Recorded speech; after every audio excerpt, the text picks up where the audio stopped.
बोला है। आज हम बात करने वाले हैं पॉलिटी के बारे में। ये PT 365 2021 एडिशन है।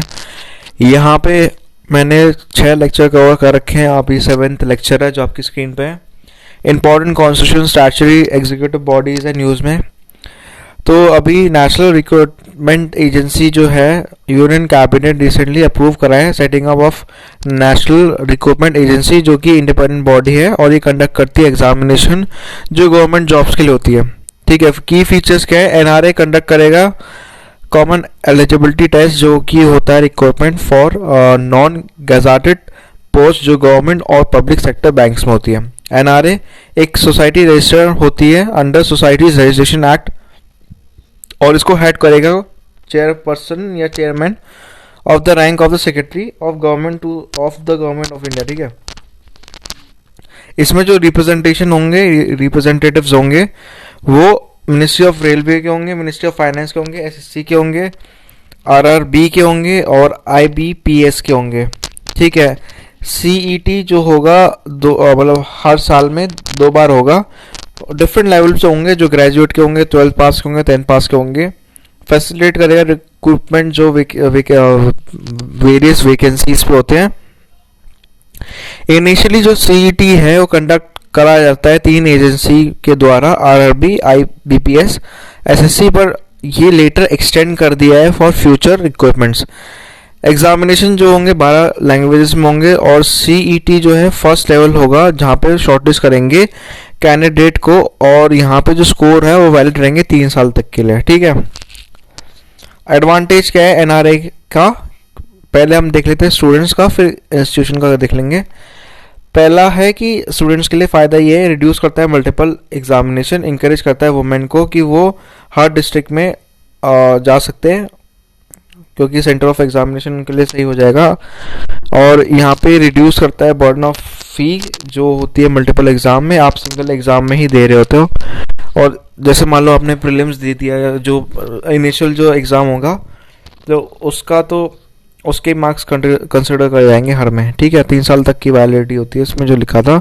आउटरीच अवेयरनेस फैसिलिटीज़ होगी जो इंक्रीज करेगी पार्टिसिपेशन रिमोट और रूरल एरियाज़ में। ठीक है, इंस्टीट्यूशन पे क्या फ़ायदा है? ये रिड्यूस करेगा कॉस्ट ऑफ स्पेंडिंग जो एग्ज़ाम सेंटर का होता है एक्सपेंडिचर। ठीक है, टाइम भी बचेगा इससे। सिंगल एग्ज़ाम होंगे जो रिड्यूस करेगा रिक्रूटमेंट साइकिल और ये इंक्रीज करेगा efficiency of administration. NRA transparency लाएगा और रिक्रूटमेंट साइकिल कंडक्ट करेगा एक सिंगल एग्ज़ाम में, तो 1 टाइम फीस जाएगी। ठीक है, तो ये स्टूडेंट के लिए फ़ायदा है कि पैसा ज़्यादा नहीं देना पड़ेगा जो उनके जाता है अगर आप वेरियस एग्ज़ाम में देख लो तो। जो नेक्स्ट न्यूज़ है वो नेशनल मेडिकल कमीशन पे है, NMC। यूनियन गवर्नमेंट ने कॉन्स्टिट्यूट करा है NMC एक अंडर किस एक्ट के अंडर आता है ये देख लेते हैं।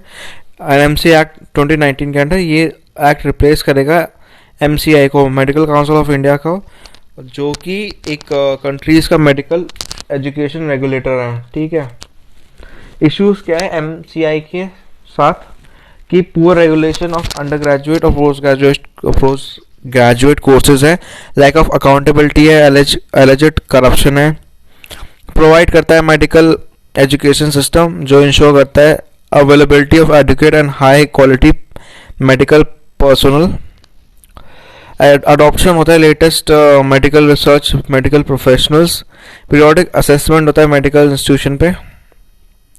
इफेक्टिव ग्रीवेंसेस होते हैं रिडर्सल मैकेनिज्म पे। NMC जो कॉन्स्टिट्यूट करेगा 33 मेंबर्स होते हैं, उसमें कौन कौन इंक्लूड होता है? चेयरपर्सन होते हैं जो कि मेडिकल प्रैक्टिशनर्स होते हैं।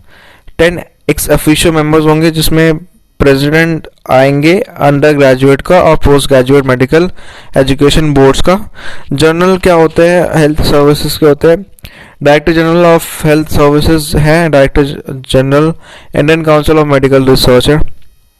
इसमें 22 पार्ट टाइम मेंबर्स हैं जिसमें 60% मेंबर्स को मेडिकल प्रैक्टिशनर्स आनी कंपलसरी होती है एटलीस्ट।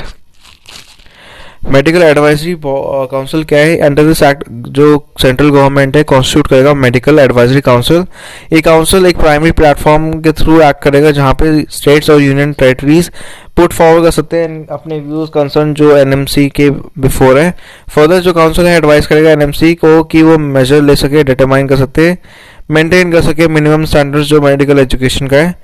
फंक्शनिंग ऑफ एनएमसी क्या है कि यहाँ पे जो फ्रेमिंग पॉलिसीज है रेगुलेट करते हैं मेडिकल इंस्टीट्यूशन और प्रोफेशनल्स के, असेस करता है requirement health care related human resource infrastructure, ensure करता है कंप्लायंस जो स्टेट मेडिकल काउंसिल के लिए होते हैं और रेगुलेशन जो इस बिल के अंडर है, फ्रेम करता है कुछ गाइडलाइंस जो डिटरमिन करता है फी जो कि 50% तक होगी seats in private medical institution और डीम्ड यूनिवर्सिटीज जो रेगुलेट होती है इस बिल के अंडर। ऑटोनॉमस बॉडी देख लेते हैं। ऑटोनॉमस बॉडी जो सेटअप होता है ये सुपरविजन के अंडर सेटअप होगा एनएमसी के। हर ऑटोनॉमस बॉडी जो होगा या जो बोर्ड सेटअप होंगे उसमें प्रेसिडेंट होगा, 4 मेंबर्स होंगे जो अपॉइंट सेंट्रल गवर्नमेंट के द्वारा करे जाएंगे। ये जो बोर्ड्स हैं ये under graduate medical education board के भी होंगे और post graduate under medical education board के लिए होंगे और ये स्टैंडर्ड सेटअप करेंगे, रेगुलेट करेंगे medical education under graduate level और पोस्ट ग्रेजुएट लेवल पे। मेडिकल असेसमेंट और रेटिंग बोर्ड जो होता है वो इंस्पेक्शन और रेटिंग ऑफ मेडिकल इंस्टीट्यूशन पे होता है। Ethics and medical registration board जो रेगुलेट करेगा, प्रमोट करेगा professional conduct and medical ethics, ये मेंटेन करता है नेशनल रजिस्ट्रेशन। और यहाँ पे जो लाइसेंस है medical practitioners community health providers पे। एंट्रेंस एग्जामिनेशन जो होगा वो कंडक्ट करेगा uniform national eligibility cum entrance test जो होगा एडमिशन के लिए अंडर ग्रेजुएट के लिए और पोस्ट ग्रेजुएशन के लिए होगा सुपर स्पेशलिटी मेडिकल एजुकेशन हर मेडिकल इंस्टीट्यूशन पे रेगुलेट करेगा अंडर दिस एक्ट। इसके अलावा एनएमसी जो स्पेसिफाई करेगा मैटर कंडक्टिंग कॉमन काउंसलिंग जो एडमिशन के होते हैं हर में होंगे और मेडिकल इंस्टीट्यूशन में होंगे। नेशनल एग्जिट टेस्ट जो होगा वो आप देख लेते हैं। यहाँ पे ये एक्ट मेंशन करता है नेशनल एग्जिट टेस्ट जो कि एक लाइसेंस गेन करेगा प्रैक्टिस आफ्टर एमबीबीएस करने के बाद नेक्स्ट का टेस्ट आप देख सकते हो। और ये एक एंट्रेंस टेस्ट होगा पोस्ट ग्रेजुएशन के लिए। Limited licensing under this act क्या होगा कि एनएमसी ग्रांट करेगा लिमिटेड लाइसेंस जो सर्टन मेडिकल लेवल्स पे होगी, प्रैक्टिशनर्स पे होगी, कनेक्टेड होंगे मॉडर्न मेडिकल प्रोफेशनल से और प्रैक्टिस कर सकते हैं मेडिसिन। ये मिड लेवल प्रैक्टिशनर्स पे होंगे और ये प्रिस्क्राइब करेंगे स्पेसिफाइड मेडिकल प्राइमरी और प्रिवेंटिव हेल्थ केयर पे। नेक्स्ट जो न्यूज़ आ रही है वो है national human right commission NHRC. ठीक है, रिसेंटली सुप्रीम कोर्ट अलाउ करा है कि एनएचआरसी इंटरवीन कर सकती है इन सो मोटो रिट पिटिशन जो कि प्रॉब्लम्स और मिजरीज पे होती है माइग्रेंट लेबर्स की, क्योंकि लॉकडाउन के टाइम पे सबसे ज़्यादा इफेक्टिव वही लोग थे इफेक्टेड जो थे। नेशनल ह्यूमन राइट कमीशन एक स्टैचुटरी इस्टेब्लिशमेंट है जो अक्टूबर 1993 में बनी थी under the protection of human rights act के अंडर 1993 के। ये प्रोवाइड करती है creation of state human right commission और human right courts for protection of human rights.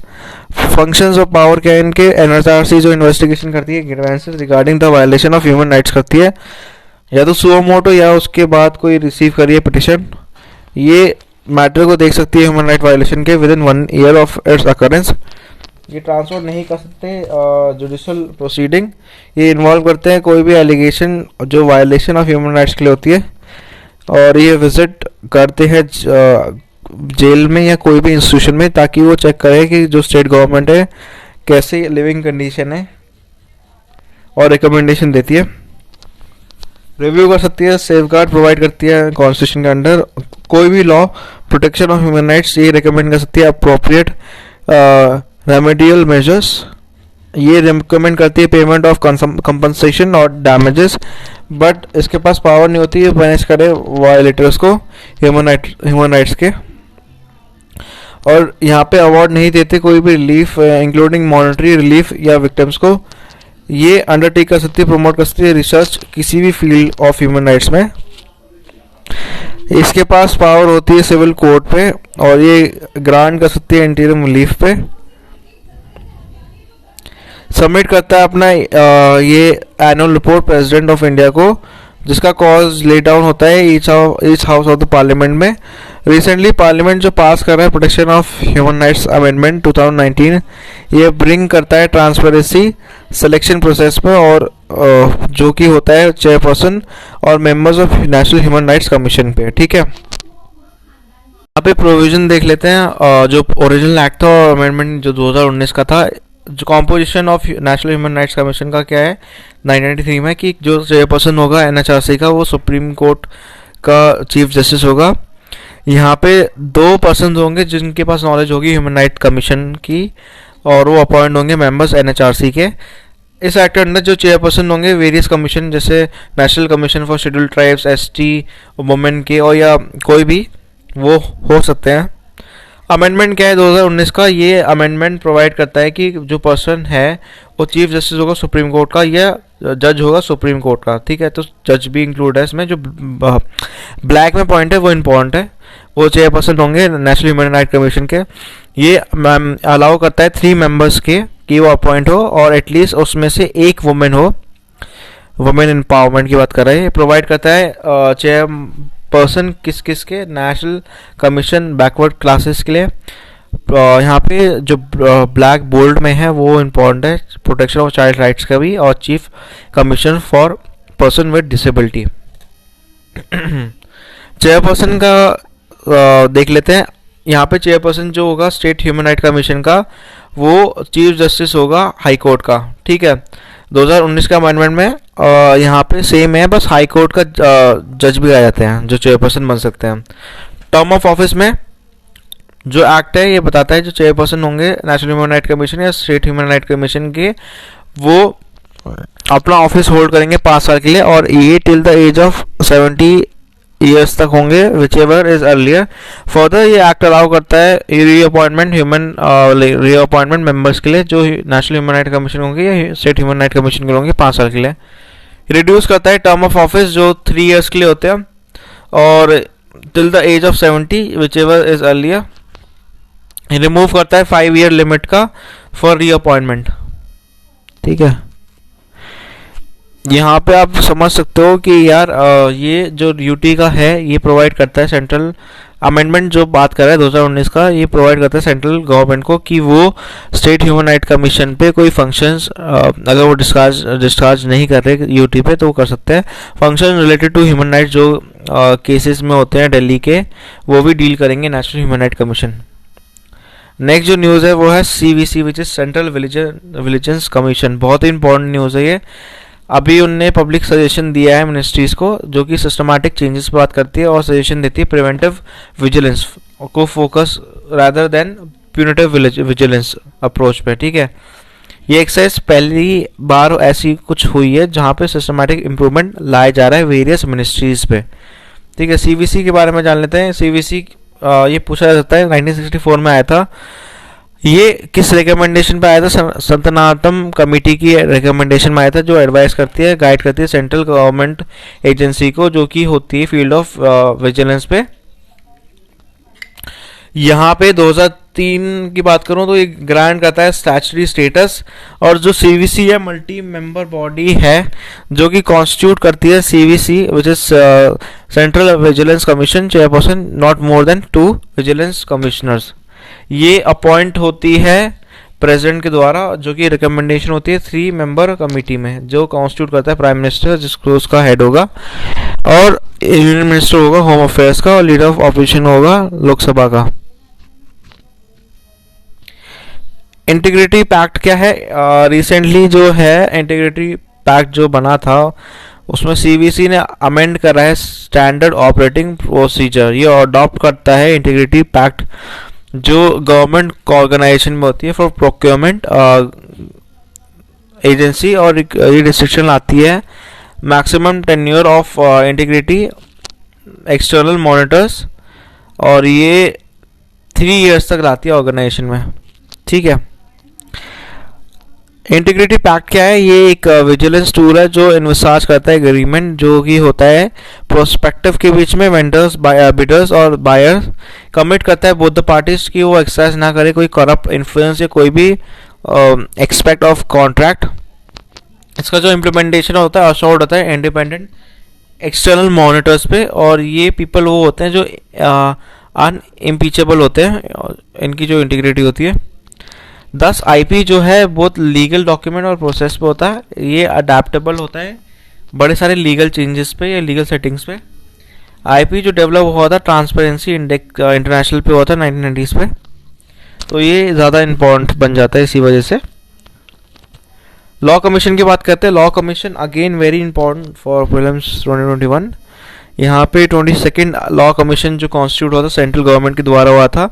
Law commission एक non statutory non constitutional body है जो कि government of India time to time set up करता है। एक एग्जीक्यूटिव बॉडी है, इसका मतलब एग्जीक्यूटिव बॉडी है कि ये order of government of India है ये, ठीक है।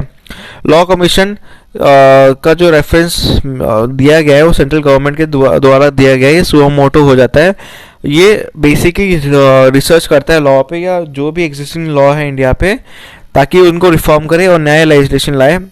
ये सारी स्टडीज करता है, रिसर्च लाता है ताकि रिफॉर्म्स आए जस्टिस डिलीवरी सिस्टम में, जो कि एलिमिनेट करता है डिले प्रोसीजर में, स्पीडी डिस्पोजल ऑफ केसेस होते हैं, रिड्यूस होता है कॉस्ट ऑफ लिटिगेशन। जो टेन्योर ऑफ कमीशन होता है वो 3 साल का होता है और यूजुअली रिकॉन्स्टिट्यूट होता है हर 3 सालों में। ये एडवाइजरी बॉडी होती है गवर्नमेंट की और ये इसकी रिकमेंडेशन बाइंडिंग नहीं होती गवर्नमेंट के ऊपर। जो फर्स्ट लॉ कमीशन बैठा था वो ब्रिटिश राज के अंडर बैठा था 1834 में बाय द चार्टर ऑफ 1833। इसकी जो चेयरमैन है वो लॉर्ड मैकॉले थे। जो रिकमेंडेशन हुई थी वो कोड ऑफ आईपीसी में हुई थी और सीपीसी में हुई थी, तो ये इंपॉर्टेंट है यहाँ पे। जो फर्स्ट लॉ कमीशन इस्टेब्लिश हुआ था इंडिपेंडेंट इंडिया में वो 1955 में हुआ था, जिसका टर्म 3 इयर्स का था, मतलब 3 साल का था। चेयरमैन जो थे इनके कमीशन के वो MC सेठ वार्ड थे जो कि फर्स्ट अटॉर्नी जनरल भी बने। तो ये बहुत इंपॉर्टेंट न्यूज़ बन जाती है एग्ज़ाम के पॉइंट ऑफ व्यू से। कॉम्पोजिशन क्या होता है? 4 फुल टाइम मेंबर्स होते हैं जिसमें मेंबर सेक्रेटरी आते हैं। Secretary department of legal affairs x official members. Secretary legislature department x official members.